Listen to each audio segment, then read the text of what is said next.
어느 분이 카톡에 세상에 이런 날도 있네요, 이렇게 카톡을 올렸습니다. 그래서 무슨 날인가 했더니 부부의 날이라는 거예요. 원래 저희는 이제 5월달이 되면 어린이 주일, 어머니 주일, 또 요한일실로 회심 주일, 부부 주일, 또 아버지 주일, 이렇게 6월달까지 지키는데, 그래서 이 부부의 날이 어떻게 제정됐느냐 찾아봤습니다. 그랬더니 그 날이 있더군요. 1995년에 이제 한국의 가정들이 급속히 붕괴되기 시작하면서 여성 가족부 주관으로 이렇게 어떻게 하면 건강한 가정, 건강한 부부 지킬 수 있겠는가 해서 건강한 부부와 행복한 가정은 맑고 희망찬 사회를 만드는 디딤돌이라고 하는 이제 표어를 내걸고 가정의 날을, 부부의 날을 이제 지키기 시작했습니다. 언제냐면 5월 21일인데 5월은 가정의 달 하니까, 그리고 21일 둘이 하나 되는 날, 그래서 21일 둘이 하나 되는 날 해서 부부의 날이라고 하는 것이 95년부터 제정되어서 이제 지켜오고 있습니다. 부산에 있는 어느 목사님이 이런 얘기를 해요. 우리 교회에 우리 박모 성도가 있는데 그 부인은 아주 열심파 권사라는 거예요. 근데 남편이 얼마나 그냥 오랫동안 버티고 버텼는지, 그런데 부인의 끈질긴 권면에 드디어 이제 무릎을 꿇고 교회를 다닌 지 6개월이 되었습니다. 어느 날 밤 자정이 가까웠는데 과속으로 차를 몰다가 교통순경에게 붙들렸습니다. 밤중에 과속을 하면 어떻게 됩니까? 어떡합니까? 그러더니 죄송합니다, 급해서 그랬어요. 아니, 이 밤중에 어디를 가는데 그렇게 급하단 말입니까? 네, 지금 강연 들으러 가고 있습니다. 아니, 이 밤중에 어디서 강연합니까? 어서 면허증이나 주십시오. 그랬더니 이 박모 성도가 면허증을 제시했습니다. 그래, 강연 장소는 어디요? 바로 그 주소입니다. 아니, 이 주소는 당신 집 주소 아니요? 그렇습니다. 강사는 누구요? 예, 강사는 바로 내 마누라입니다. 그렇게 얘기를 했어요. 그랬더니 티켓을 막 적다가 그 경찰이 워닝으로 바꾸면서 고수경례를 딱 하면서 가서 부인의 강연 잘 들으시기 바랍니다 하고 보내주었습니다. 그 얘기를 이제 하는 이유가 뭐냐면, 오늘 여러분들이 우리 부부주의를 살면서 저도 경험적으로 되돌아보니까 이제 대부분의 그 아내들은 결혼 초기에 이 철없는 남편들 참아내느라고 무한히 고생을 많이 했습니다. 뭐냐면 남편들은 주로 허풍이 세고 과장이 세요.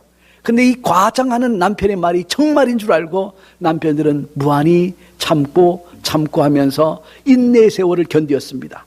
그런데 결혼 후기에 이게 아니거든요. 그래서 이 아내들의 마음이 분노로 폭발하기 시작하는데, 그래서 아내들에게, 대부분의 남편들은 결혼 후기에는 아내들에게 속지 않은 마음으로 무던히 참으면서 결혼 생활을 하는 것 같아요. 저만 그런가요? 그런데 이번 연회에 가서 머리가 희끗희끗한, 저도 희끗희끗하지만 현역 목사님들과 은퇴 목사님들이 한 10여 명이 한 자리에 앉아서 대화를 나누고 있습니다. 한 은퇴 목사님이 자신은 은퇴하고 나서 정말 요즘 아내의 말에 대꾸달지 않고 그냥 듣는 연습을 아주 열심히 하고 있다라고 하면서, 근데 그게 얼마나 힘든지 모르겠다라고 얘기를 했습니다. 그랬더니 한 현역 목사님이, 아니 목사님, 그것을 지금 연습하면 어떡합니까? 은퇴하기 전에 진작에 마스터했어야지. 그래서 전부 다 박장대소하고 웃으면서도 한 마음 한 구석에 참 아린 마음, 이게 들더군요. 세상에 슬기롭고 지혜로운 아내들이 참 많습니다. 모세 아내 십보라가 그랬습니다. 모세 아내는 미디안 여인이잖아요. 모세는 이집트 히브리인이고, 그런데 이 미디안에는 할례의 풍습이 없어요. 근데 모세가 두 아들을 낳고 할례를 하려고 하니까 누가 반대를 하냐면 아내가 반대를 했어요. 그래서 아들에게 할례를 주지 못하고 이제 있었습니다. 오랜 40년의 세월이 지나면서 드디어 하나님이 그를 애굽 땅으로 다시 돌아가라고 명령합니다. 그래서 이제 모세의 아내와 두 아들이 모세를 배웅하러 나왔다가 하나님이 모세를 죽이려고 하는 거예요. 그때 십보라가 정신을 차려 깨닫고 차도를 취해서 두 아이의 포피를 베어서 할례를 행합니다. 지혜로웠던 여인이죠. 여러분, 브리스길라와 아굴라 아시죠? 이 브리스길라와 아굴라 정말 복음을 위해서 한 시대에 바울과 더불어 헌신했던 부부입니다. 근데 얼마나 이 아내의 헌신이 뛰어났던지 사도 바울은 항상 남편 뒤에 아내의 이름이 오는 게 보통인데 아내의 이름 브리스길라 아굴라 그렇게 이름을 바꿔 부를 정도로 그 아내가 지혜롭고 하나님을 경외하는 여인이었습니다. 여러분, 그 캐서린 보라 루터 아시죠? 마틴 루터가 종교 개혁을 진행하는 동안에 로만 가톨릭 교회의 강력한 저항과 또 제후들의 핍박이 너무 거센 거예요.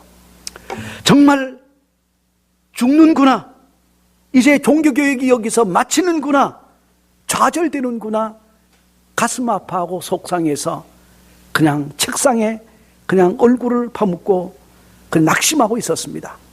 근데 그 아내가 상복을 입고 나타난 거예요. 검은 옷을 입고.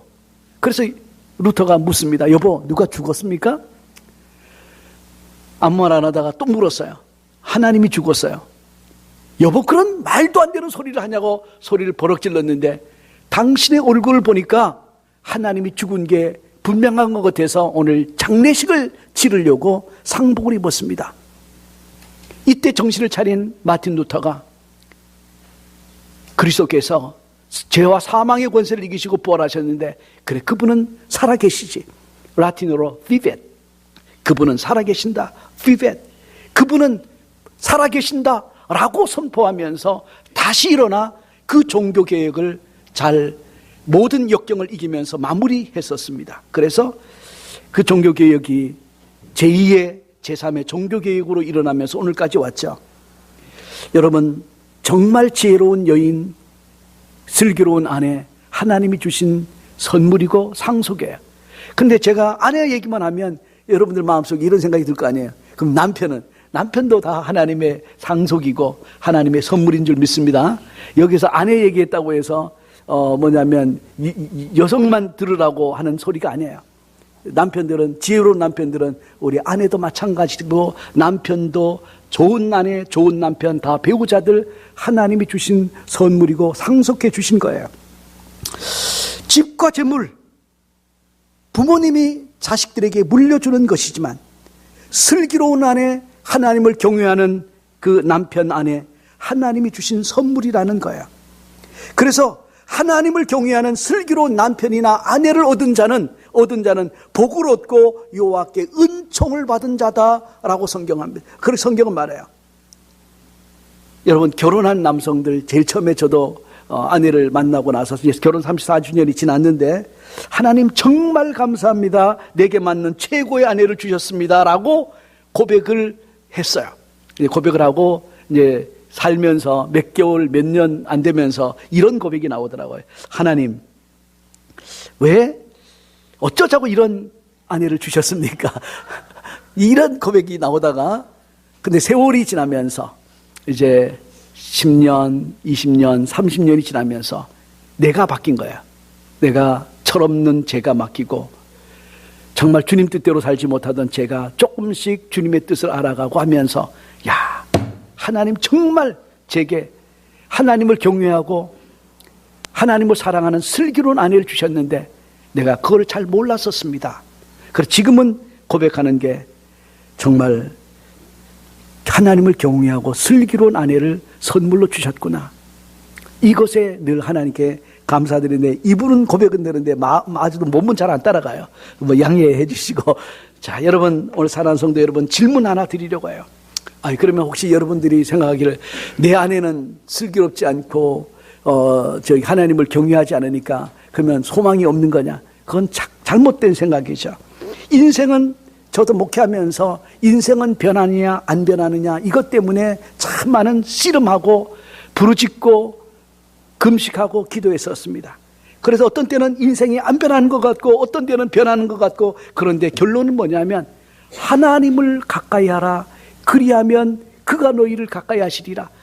남편이나 아내가 하나님을 가까이 하면 하나님이 그의 마음을 터치하시고 만져주시면서 가까워지는데, 하나님을 진정으로 가까이 하지 아니하면 우리 마음이 굳어져서 변하지 않더라고요.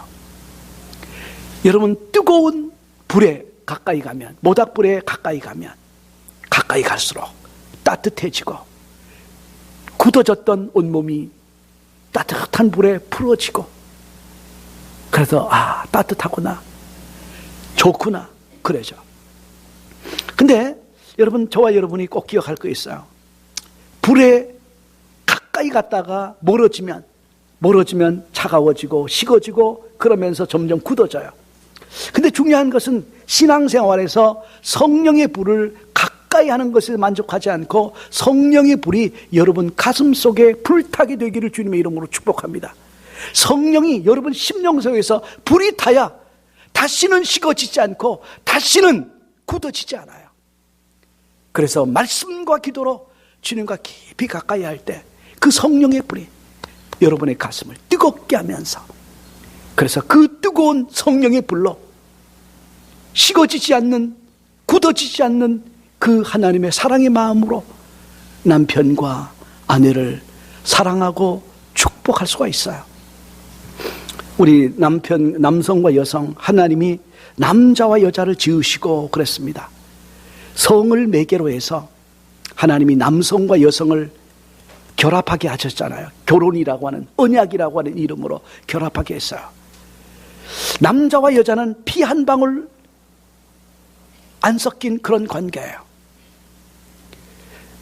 그러나 부모와 자식은 혈연으로 묶어져 있어요. 그래서 만약에 어떤 아버지가 너 내 아들 아니야 이제부터, 그런다고 해서 법이, 하나님이 내 아들 아니라고 말하지 않습니다. 변함없이 이 땅이 존재하고 역사가 존재하는 날까지 세상은 그가 내 아들이고 내가 그의 자식이고, 그것을 끊을 수 있는 관계는 없어요. 그러나 남편과 아내의 관계는 남남이 만나서 사랑이라는 이름으로 언약을 맺은 관계예요. 그래서 정말 하나님의 뜻을 무시하고 그냥 헤어지면 정말 남남이 되고 마는 그런 관계예요. 그래서 남편과 아내의 관계는 필사적인 관계여야 해요.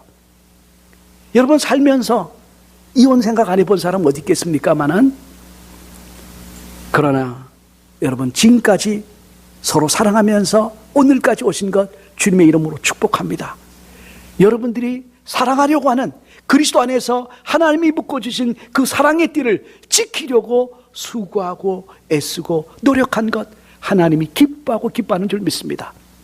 이렇게 해서 부부가 함께 사랑하면서 자식을 낳았는데, 자식은 혈연관계예요.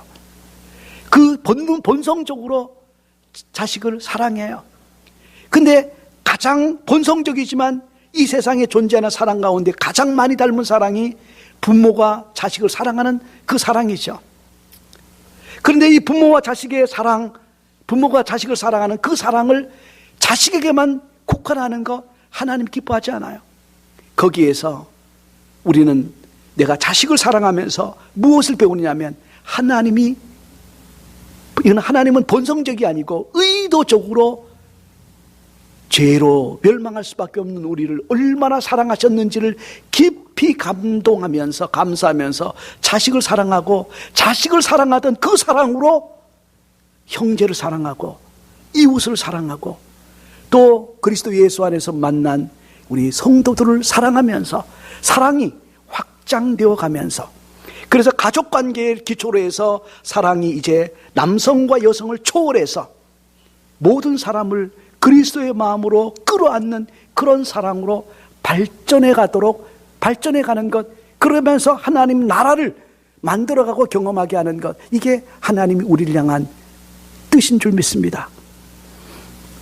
오늘 사랑하는 여러분, 우리가 슬기로운 남편 아내, 하나님을 경외하는 남편과 아내, 혹시 이런 생각하십니까? 우리 내 남편, 내 아내는 하나님을 슬기롭지 않으니까 나는 소망이 없는 거냐? 아니라고 그랬어요. 하나님을 가까이 하면 인생은 변하고 인생은 바뀌어요. 그래서 우리가 같이, 남편과 아내가 함께 하나님을 믿음의 눈으로 바라보면서 같이 가면 같이 바뀌고, 정말 하나님의 얼굴을 보여주는, 남편과 아내가 서로 하나님의 얼굴을 보여주고, 남편과 아내가 자식들에게 하나님의 얼굴을 보여주고, 그리고 그 가정이 모든 이웃들에게 하나님의 얼굴을 보여주면서 정말 이 땅의 축복의 통로로 세워지는 줄 믿습니다. 어느 분이 3분의 기적이라고 하는 글을 제가 보게 되었는데, 그 감동이 되었어요. 여러분들 혹시 읽은 사람이 있을 수 있어요. 그래서 그것을 나누려고 오늘 합니다. 대학원 수업이 끝날 무렵 한 교수가 결혼한 한 여학생에게 제일 좋아하는 사람 20명의 이름을 칠판에 써보라고 말했습니다. 그녀는 친구, 가족, 회사, 동료 등 이름을 하나하나 적어갔습니다. 그런 다음에 교수가 그 학생에게 그 이름 중에서 별로 중요하지 않은 사람 하나를 지우라고 했고, 학생은 한 명을 지웠습니다. 교수가 또 말합니다. 그 다음으로 중요하지 않는 사람 한 사람 이름을 지우게. 교수의 요구는 계속 이어져 갔고, 칠판에는 결국 그의 어머니, 아버지, 남편, 그리고 아이 4사람만 남아 있었습니다. 교실은 쥐죽은 듯이 조용했습니다. 교수가 조용히 다시 한 사람의 이름을 지워보게. 그녀는 망설이다가 분필을 들어서 천천히 아버지의 이름을 지웠습니다. 그때 교수의 말이 다시 들렸습니다. 다시 한 명. 그녀는 자신을 낳아준 어머니의 이름을 지우자 또 교수가 말합니다. 한 명 더 지워보게. 한동안 멍하니 있던 그녀는 아이의 이름을 지우면서 눈물을 흘리기 시작합니다. 한참 후에 눈물을 그친 학생에게 교수가 물었습니다. 자네를 낳아준 부모님과 자네가 낳은 자식은 지우면서 왜 피 한 방울 섞이지 않은, 그리고 마음만 먹으면 다시 구할 수도 있는 남편을 가장 소중한 사람으로 남겼습니까? 그 여학생이 말합니다. 시간이 흐르면 부모님은 먼저 돌아가실 거고, 아이는 다 자라면 제품을 떠날 게 분명하니까요. 그렇게 보면 평생 제 옆에서 저의 동반자가 되어줄 사람은 저의 남편밖에 없네요. 전도서 9장 9절에 내 헛된 평생의 모든 날, 곧 하나님이 해 아래에서 내게 주신 모든 헛된 날에 내가 사랑하는 아내와 함께 즐겁게 살지어다. 그것이 내 평생에 해 아래에서 수고하고 얻은 내 몫이니라. 그렇게 말을 하죠. 이 세상 사는 거, 해 아래에서 사는 모든 날이 헛되다는 거예요. 그 헛된 날을 구제하는, 리딤, 세이브하는 유일한 길이 뭐냐? 사랑하는 남편, 사랑하는 아내와 함께 즐겁게 사는 거다. 그렇게 말하죠. 여러분, 사랑하는 아내와 즐겁게 사는 것, 남편과 즐겁게 사는 것, 평생 해 아래에서 수고하고 얻은 나의 몫이다. 그렇게 말을 합니다. 여러분, 에베소서 5장 21절에서 25절에 보면 그리스도를 경외함으로 피차 복종하라. 아내들이여 자기 남편에게 복종하기를 죽게 하듯 하라. 이는 남편이 아내의 머리됨이 그리스도께서 교회의 머리됨과 같음이니 그가 바로 몸의 구주시니라. 그러나 교회가 그리스도에게 하듯 아내들도 범사에 자기 남편에게 복종할지니라. 남편들아, 아내 사랑하기를 그리스도께서 교회를 사랑하시고 그 교회를 위하여 자신을 주신 것 같이 하라. 우리 아내들은 이 말씀을 들으면 좀 뭐가 기분이 나쁘냐면, 왜 아내는 아내만 남편에게 순종해야 되냐라고 말을 하는데, 성경에 분명히 말하기를 그리스도를 경외함으로 피차 남편과 아내가 서로 복종하라. 그렇게 말을 합니다. 그런데 여러분, 아내는 남편에게 복종하면 되지만 예수님께서 남편에게 요구한 것은 그리스도께서 교회를 위해서 자신을 주심같이 아내를 위해서 내 생명 드리라고 말을 합니다. 오늘 어떤 남편이 눈물로 참여하면서 쓴 때늦은 고백, 그것을 읽으면서 참 가슴이 아팠어요. 제가 간단하게 이제 읽어드리면, 저만치서 허름한 바지를 입고 엉덩이를 들썩이며 방걸레질을 하는 아내. 여보, 점심 먹고 나서 베란다 청소 같이 좀 하자. 그러더니 남편이 하는 말이, 나 점심 약속이 있어. 그래서 해외 출장 가 있는 친구를 팔아서 아내와 집으로부터 탈출하려고 집을 나서는데, 양푼에 비빔밥을 한 숟가락 입에 넣고 우물거리던 아내가 말합니다. 언제 들어올 거야? 나가봐야 알지. 시무룩에 있는 아내를 뒤로하고 밖에 나가서 친구를 끌어모아서 술을 마셨습니다. 밤 12시까지 그렇게 노는 동안 아내에게 몇 차례 전화가 왔지만 버티다가 마침내 배터리를 빼고 열심히 술을 마셨습니다. 새벽 1시쯤 조심조심 문을 열고 집에 들어왔는데 아내가 소파에 웅크리고 누워 있었습니다. 자나보다 생각하고 욕실로 향하는데 힘없이 아내의 목소리가 들려왔습니다. 어디 갔다 이제 와? 친구들이랑 술 한잔. 어디 아파? 낮에 비빔밥을 먹은 게 얹혀서 약 좀 사오라고 전화했는데, 배터리가 떨어졌어. 손일이 내봐. 여러분, 혼자 바늘로 땄는지 손끝은 상처투성이었습니다. 이거 왜 이래? 당신 손 땄어? 속이 너무 답답해서. 이 사람아, 병원을 갔어야지 왜 이렇게 미련하냐? 버럭 소리를 질렀습니다. 여느 때 같으면 마누라한테 미련하다는 말이 뭐냐며 대들었는데 아내는 그럴 힘이 없는지 그냥 아무 대꾸도 안 했습니다. 그래서 갑자기 마음이 다급해져서 아내를 잊고 그 새벽에 병원으로 뛰었습니다. 하지만 아내는 응급실 진료비가 아깝다며 이제 말짱하다고 애써 웃어 보이면서 검사 받으라는 권유를 물리치고 병원을 나갔습니다. 집에 돌아와서 이제 다음날 출근하는데 아내가 이번 추석 때 친정부터 가고 싶다, 이런 말을 꺼냈습니다. 그래서 노발대발하실 어머니 얘기를 꺼내며 절대 안 된다고 했더니 30년 동안 그만큼 이기적으로 부려먹었으면 됐잖아. 그럼 당신은 당신 집에 가, 나는 우리 집에 갈 테니까. 큰소리친 대로 아내는 추석이 되자 짐을 싸서 친정으로 가버렸습니다. 나 혼자 고향집에 내려가자 어머니는 세상 천지에 그런 며느리는 없다고 호통을 치셨습니다. 결혼하고 처음 아내가 없는 명절을 보냈습니다.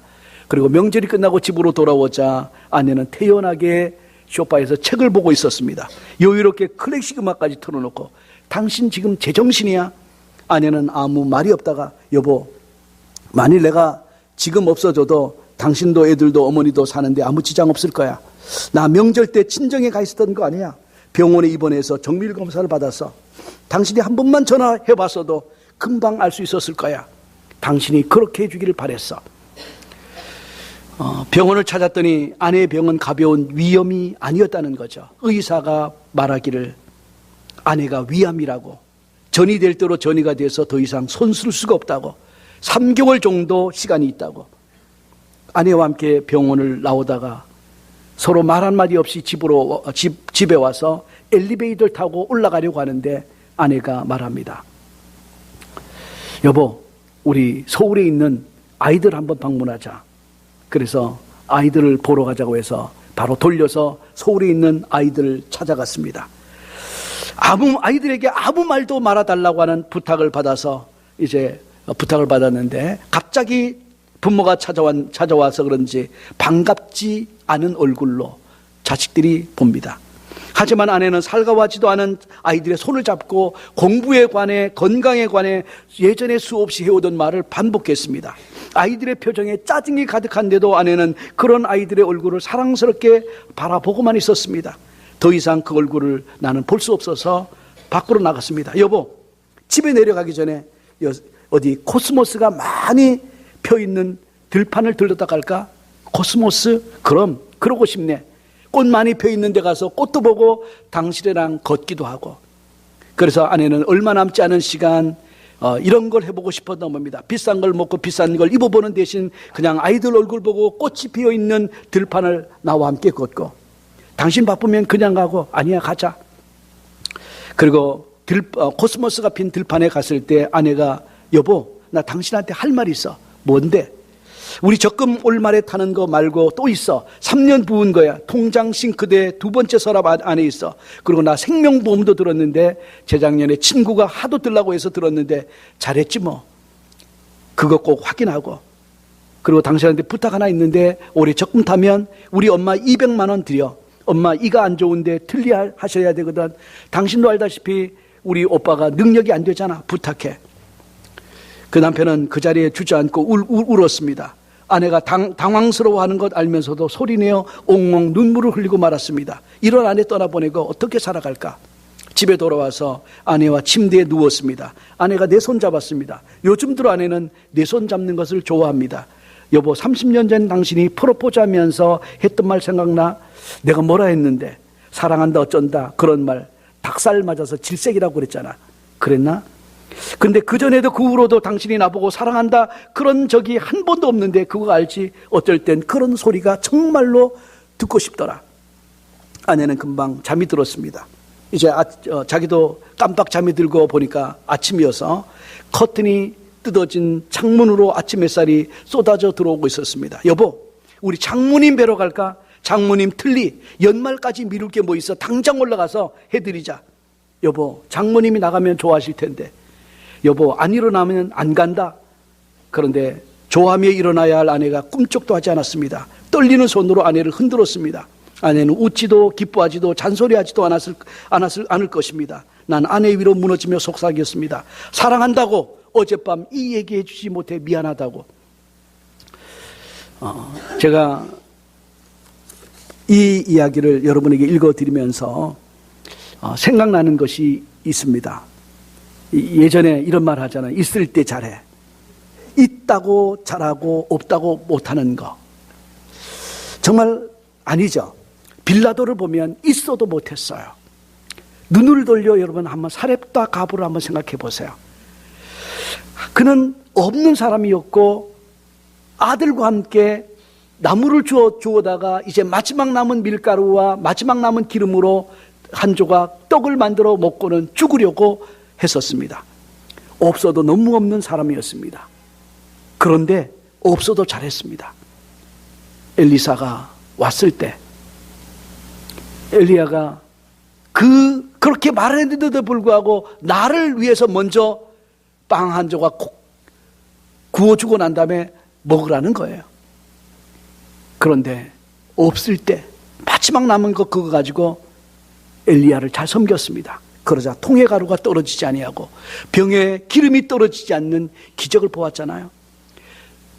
여러분, 있을 때 잘하자. Be nice while I am around. 정말 여러분 살아있을 때 잘해야 된다.